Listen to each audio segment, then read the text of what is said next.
श्रीमन नारायण दोस्तों। तो आज एक ऐसी कहानी सुनाने जा रही हूँ। कहानी नहीं है, ये एक सत्य घटना है। और इस घटना में एक बहुत ही हिम्मती लड़की की कहानी है ये, जिसने अपने ऊपर आई हुई पैरानॉर्मल एक्टिविटी से अपने आप को कैसे बचाया। बात है कि मैं काल्पनिक नाम बता रही हूँ। बात है वीना की, जो एक स्कूल में नौकरी करती थी।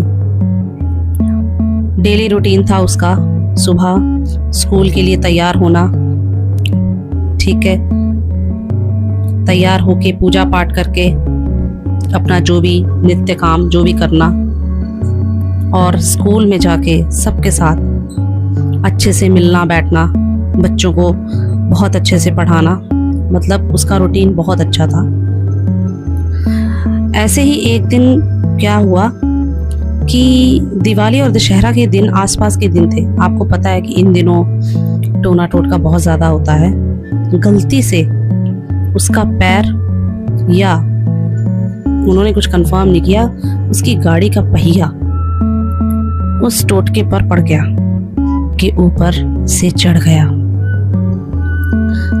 उसे पता भी नहीं था। अब धीरे धीरे उसके साथ अजीब से संकेत होने लगे। सबसे पहला संकेत, उसे डरावने सपने आने लगे।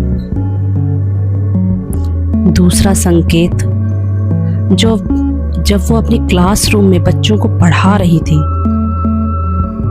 तो दोपहर में उसकी क्लास की जो लाइट है उसमें स्पार्किंग होना अचानक से, और उसके सिर से ऐसा लगा मानो जैसे कि कोई हवा की लहर सी गई हो, जबकि उस वक्त हवा चल भी नहीं रही थी, ना ही पंखा चल रहा था।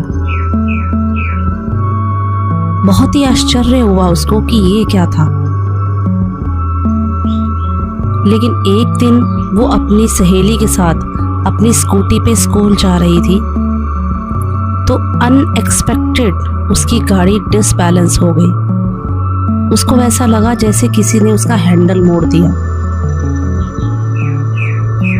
वो बहुत ही ज्यादा डर चुकी थी। धीरे धीरे धीरे धीरे उसके व्यवहार में बदलाव आने लगा। उसका पति कहीं और नौकरी करता था, जो घर से 2 या 3 घंटे की दूरी पे वो जगह थी जहाँ पर उसका हस्बैंड जॉब करता था। एक दिन उसका हस्बैंड वापस हफ्ते की छुट्टियों के बाद, मतलब हफ्ते के बाद सैटरडे संडे को ही वो आता था। सैटरडे को आया तो उस दिन उस लड़की ने सुबह सुबह ना पूजा पाठ की, ना नहाया, बस घर के कामों में लगी रही। वो बहुत गुमसुम थी, लेकिन उसके अंदर एक गुस्सा भरता जा रहा था। इतना गुस्सा भरते जा रहा था, उसका ये मन मानो कर रहा है कि वो अपने दांतों को पीस ले। मुट्ठी से उसने दीवार पर अब वो क्रोध इतना बढ़ता जा रहा था कि मानो वो अपने ही हाथों को, अपने सिर को दीवार पर पटक ले। उसकी ये गतिविधि उसका हस्बैंड देख रहा था। वो नोटिस कर रहा था कि आखिरकार ये कर क्या रही है, क्योंकि उसका पति हनुमान जी का बहुत बड़ा भक्त था। सुबह का वक्त था, घर में जोत जल रही थी और ये गतिविधि हो रही थी। हो सकता था कि ये चरम सीमा पर पहुंच जाते, पर उस लड़की ने एक हिम्मत दिखाई। बात मैं उससे पहले बता रही हूँ कि उससे पहले वो घर से भागना चाहती थी।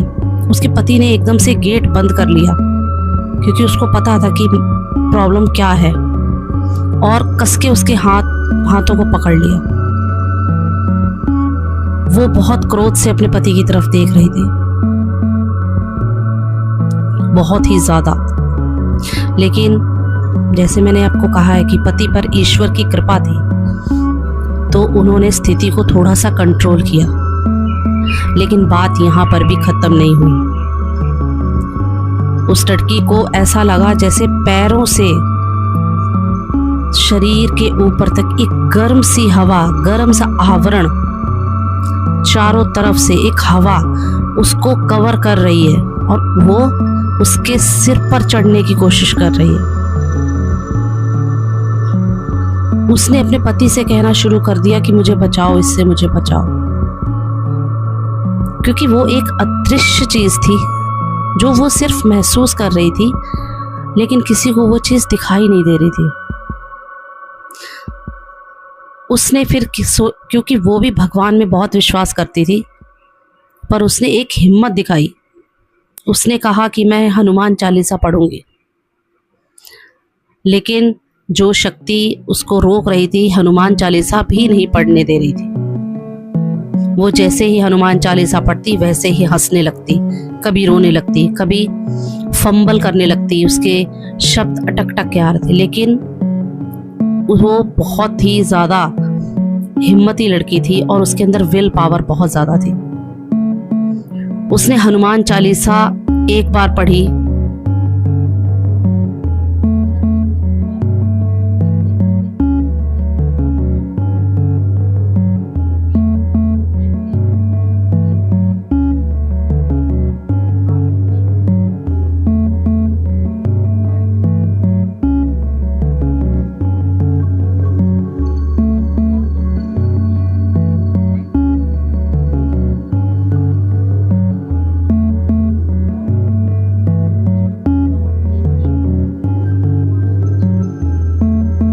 आवाज आती है चिड़चिड़ की, बिल्कुल जैसे पानी की छींटे हम गलती से जोत में अगर चले जाएं, वैसी आवाज आई। और उसको ऐसा लगा कि किसी चीज ने उसे एक झटके से छोड़ दिया। उससे अपना ही शरीर उठाना बहुत भारी हो रहा था पहले, लेकिन अब उसका शरीर एकदम से हल्का हो चुका था।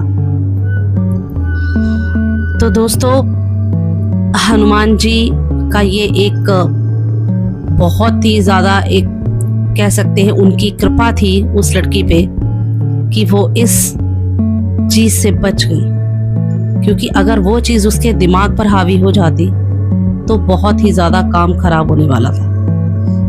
बालाजी की कृपा और उसकी हिम्मत ने उसको इस मुसीबत से निकलने में बहुत मदद की। तो चलिए एक हम बालाजी के नाम का जयकारा लगा देते हैं। जय श्री बालाजी, जय हनुमान जी, अनंत बलवंत हनुमंत जी महाराज की जय। श्री राम जय राम, जय जय राम, श्री राम जय राम, जय जय राम। धन्यवाद दोस्तों। ऐसी और वीडियोस के लिए आप मेरे चैनल को सब्सक्राइब कीजिए और मेरी वीडियोस को लाइक कीजिए। अपने वैल्यूएबल कमेंट्स देना बिल्कुल भी मत भूलिएगा। श्रीमन नारायण।